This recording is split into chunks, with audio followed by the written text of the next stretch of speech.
ನಗರದಲ್ಲಿ ಭಿಕ್ಷಾಟನೆಯಲ್ಲಿ ತೊಡಗಿದ್ದಂತಹ ಇಬ್ಬರು ಬಾಲಕಿಯರನ್ನ ಸಮಾಜ ಕಲ್ಯಾಣ ಇಲಾಖೆ ಮತ್ತು ಪೊಲೀಸ್ ಅಧಿಕಾರಿಗಳು ರಕ್ಷಣೆ ಮಾಡಿದ್ದು ಮಕ್ಕಳ ಕಲ್ಯಾಣ ಸಮಿತಿಗೆ ಒಪ್ಪಿಸಿದ್ದಾರೆ.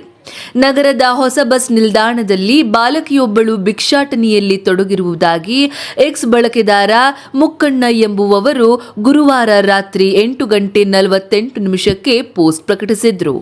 ಇದನ್ನ ಗಮನಿಸಿದ ಸಮಾಜ ಕಲ್ಯಾಣ ಇಲಾಖೆಯ ಪ್ರಧಾನ ಕಾರ್ಯದರ್ಶಿ ಮಣಿವಣ್ಣನ್ ಬಾಲಕಿಯನ್ನ ರಕ್ಷಿಸುವಂತೆ ಇಲಾಖೆ ಬಳ್ಳಾರಿ ಜಿಲ್ಲಾ ಉಪನಿರ್ದೇಶಕ ಮಲ್ಲಿಕಾರ್ಜುನ್ ಅವರಿಗೆ ತಿಳಿಸಿದ್ರು. ಬಳ್ಳಾರಿ ಬಸ್ ಸ್ಟ್ಯಾಂಡ್ ಅಲ್ಲಿ ಒಂದು ಹುಡುಗಿ ಈ ಥರ ಭಿಕ್ಷೆ ಬೇಡ್ತಾ ಇದೆ. ಅದ್ರ ಜೊತೆಗೆ ಇನ್ನೊಂದು ಹುಡುಗಿ ಕೂಡ ಇದೆ.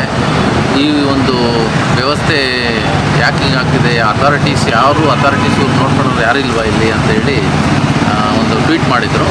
ಅದಕ್ಕೆ ಕಲ್ಯಾಣ ಮಿತ್ರರಿಂದ ಮತ್ತು ನಮ್ಮ ಗೌರವಾನ್ವಿತ ಪ್ರಧಾನ ಕಾರ್ಯದರ್ಶಿಗಳು ಸಮಾಜ ಕಲ್ಯಾಣ ಇಲಾಖೆ ಮಣಿವಣ್ಣನ್ ಸಾಹೇಬರು ಒಂದು ಟ್ವೀಟಿಗೆ ಬಳ್ಳಾರಿಯಲ್ಲಿರುವಂತಹ women and child department, police department ಮತ್ತು ಸಮಾಜ ಕಲ್ಯಾಣ ಇಲಾಖೆಯವರು ಇದ್ರ ಬಗ್ಗೆ ಕ್ರಮ ವಹಿಸಿ ಅವ್ರಿಗೆ ಯಾವ ಜಾಗಕ್ಕೆ ಸೇರಿಸಬೇಕು ಅದನ್ನು ಚೈಲ್ಡ್ನ ರೆಸ್ಕ್ಯೂ ಮಾಡಿ ಅಂತ ಹೇಳಿದರು. ರಾತ್ರಿ ನಮ್ಮ ಟೀಮು ಮತ್ತು ಅಯ್ಯನ್ಗೌಡವರು ಇನ್ಸ್ಪೆಕ್ಟರ್ ಟ್ರಾಫಿಕ್ ಪೊಲೀಸ್ ಇನ್ಸ್ಪೆಕ್ಟರ್ ಅವರು ಕೂಡ ಬಂದರು ಮತ್ತು ಪೊಲೀಸ್ ಇಲಾಖೆ ಸಿಬ್ಬಂದಿ ಬಂದರು. ರಾತ್ರಿ ಹುಡುಕಿದ್ರು ಬಟ್ ಸಿಗಲಿಲ್ಲ.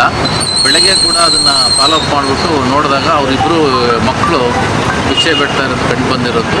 ಅವ್ರನ್ನ ಕರ್ಕೊಂಡು ರೆಸ್ಕ್ಯೂ ಮಾಡಿ ಅವ್ರನ್ನ ನಮ್ಮ DPO ಅವ್ರ ಮೂಲಕ ಚೈಲ್ಡ್ ಪ್ರೊಟೆಕ್ಷನ್ ಯೂನಿಟ್ಗೆ ಮತ್ತು CWCಗೆ ಅವ್ರ ಮುಂದೆ ಮಂಡಿಸ್ಬಿಟ್ಟು ಸೂಕ್ತ ರಕ್ಷಣೆಯನ್ನು ಕೊಡೋದಕ್ಕೆ ಕ್ರಮವನ್ನು ವಹಿಸಲಾಗಿದೆ. ಬಳ್ಳಾರಿಯ ನಿರಂತರ ಸುದ್ದಿಗಾಗಿ ಬಳ್ಳಾರಿ ಬೆಳಗಾಯಿತು ಚಾನೆಲ್ನ ಸಬ್ಸ್ಕ್ರೈಬ್ ಮಾಡಿ ಹಾಗೂ ಬೆಲ್ ಐಕಾನ್ ಒತ್ತಿ.